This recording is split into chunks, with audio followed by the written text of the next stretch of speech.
Ayan, still waiting po sa luggage ko. Parang yun na yun eh, yung green. Yun na yata. Ayun na nga. Guys. So, kukunin na natin. Kasi ito na nga talaga siya. Ito yung sa atin. Ayan. Ouch. Ay ko, ang bigat.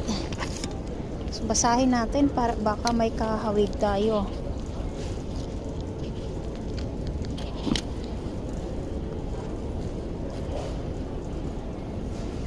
Ayan na guys. Punta na tayo, labas na tayo pa.